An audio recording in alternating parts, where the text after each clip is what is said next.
Hey, if you've been told that in order to make money with a podcast, you need a massive audience with lots of sponsors, I want to tell you that you've been lied to.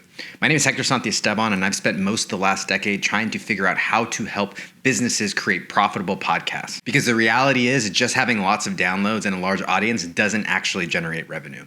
We once had a show that was doing over 1 million downloads a year want to shut down their show because it didn't align with their business. And so since that time, I've been trying to figure out what are the systems, what are the protocols, what are the strategies that you can put in place in order to make sure that you never have to worry about whether or not your podcast is actually worth it. Now in this video, I'm going to show you how one 45-minute interview led to $50,000 in revenue. And no, I didn't use the interview as a sales call to pitch my services. The key difference is instead of thinking of your podcast only as this stage to perform on that creates content for you, you can start looking at it as a place and opportunity to connect and build real relationships that can turn into business and partnerships. And so over the last several years, we've been developing what we call our pipeline builder playbook. Because if you're trying to make money with your podcast being the next Joe Rogan or the next Diary of a CEO, you're gonna have a really hard time. Because more and more podcasts are getting started every day. But just like more and more books are coming out every single day, it doesn't mean that there's any less value for what it is that your show is going to be about.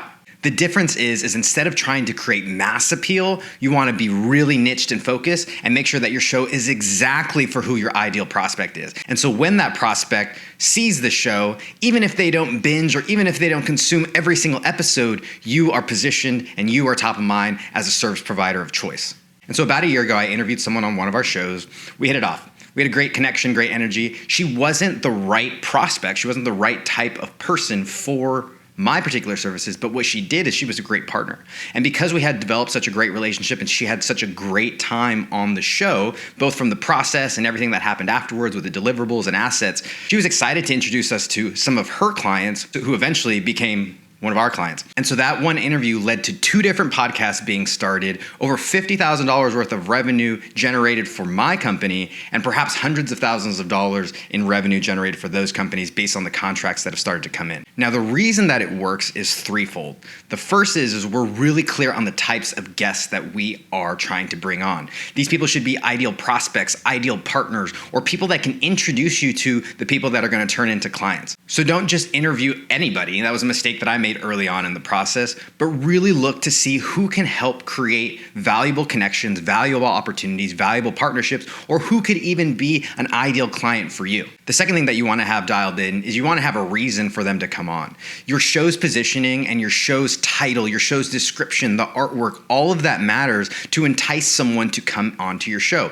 And I just interviewed someone today who has hundreds of thousands, maybe millions of followers across all platforms. And the reason that they came on to my show was not because my show has a massive audience or has this huge fan base, but because the show was aligned. We were speaking to the same people and they were enthusiastic about sharing a similar message and they resonated with the values and the ideas that the podcast was trying to promote and share. And so this person who wasn't offered or wasn't paid anything to come on the show was actually excited to come on, and it gave me an opportunity to connect and build a relationship with them. Now we're 2 interviews in with that person, and I think that I could probably call that person a friend.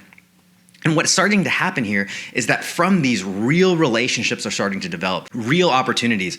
I think about another person that I had come on my show who has over 2 million subscribers on YouTube, and they had no reason coming on to my show. They didn't look to stand to gain really anything from coming on, but because again, the message was relevant and we were aligned in who we were trying to serve, they decided to come on and spend the time to do the interview. So really making sure that your show is positioned the right way is a critical part in getting these high quality, high level guests to come onto the show.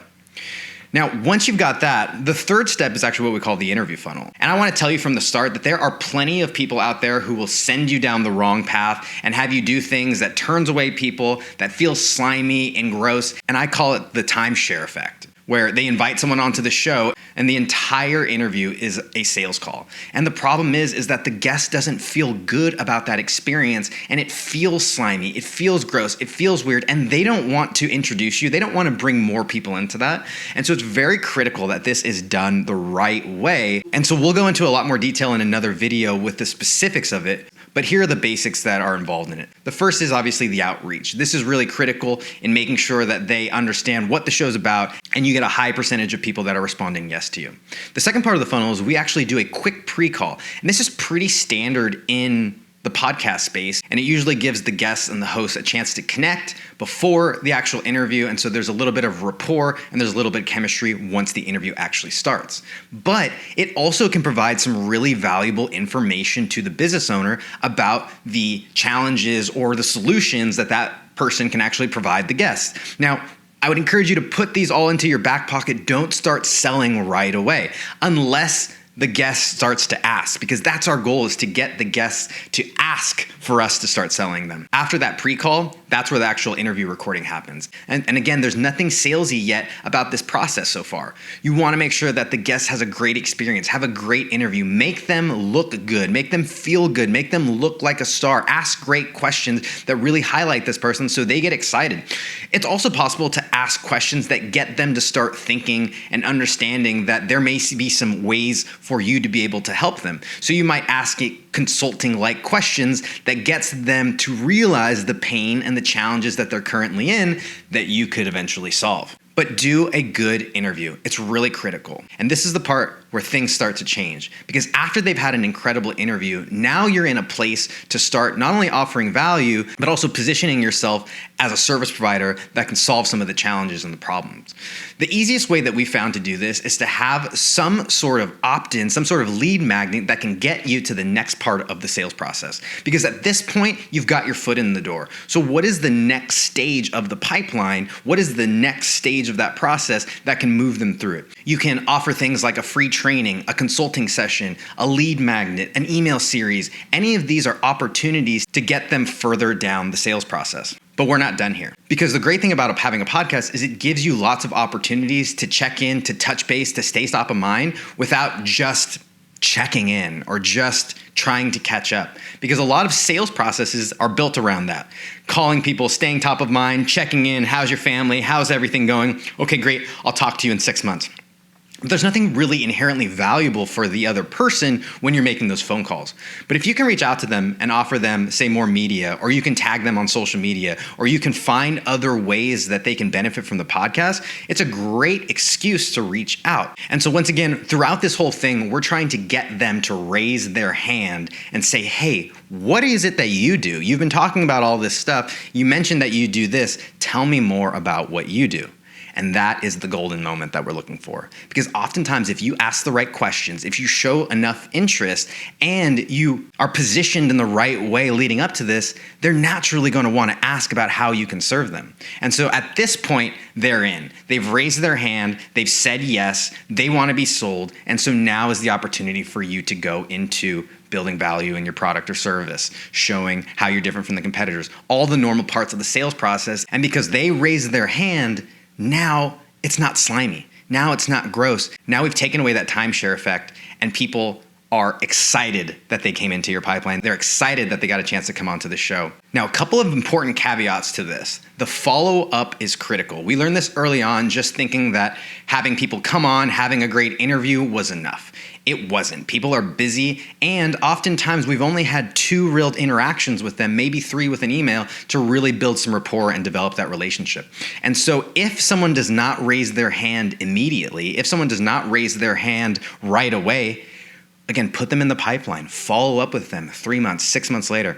I have someone that I'm meeting with this week. That was an interview that was conducted maybe 6 to 9 months ago. And we've just stayed in touch. I've continued to send them resources, stay valuable, and eventually they raised their hand. They said, hey, can we get some time to talk about these things that you do? They came to me and said, hey, can I get some time on your schedule? And there was no forcing, there was no pushiness. It was all value-based. So here's the unfortunate and perhaps even cool truth. We've seen lots of successful, at least from a profitable standpoint, do really well without having tons of listens and without having tons of downloads. Now, does it feel good to have a large audience? Does it feel good to get lots of downloads? For sure. But downloads and audience don't move the needle. Having downloads, having a large audience does not guarantee revenue. It does not guarantee profit. It doesn't even guarantee success. So stop chasing downloads, start building your pipeline. And eventually you can start to do both. If you do it right and you have great conversation, you have interesting people on,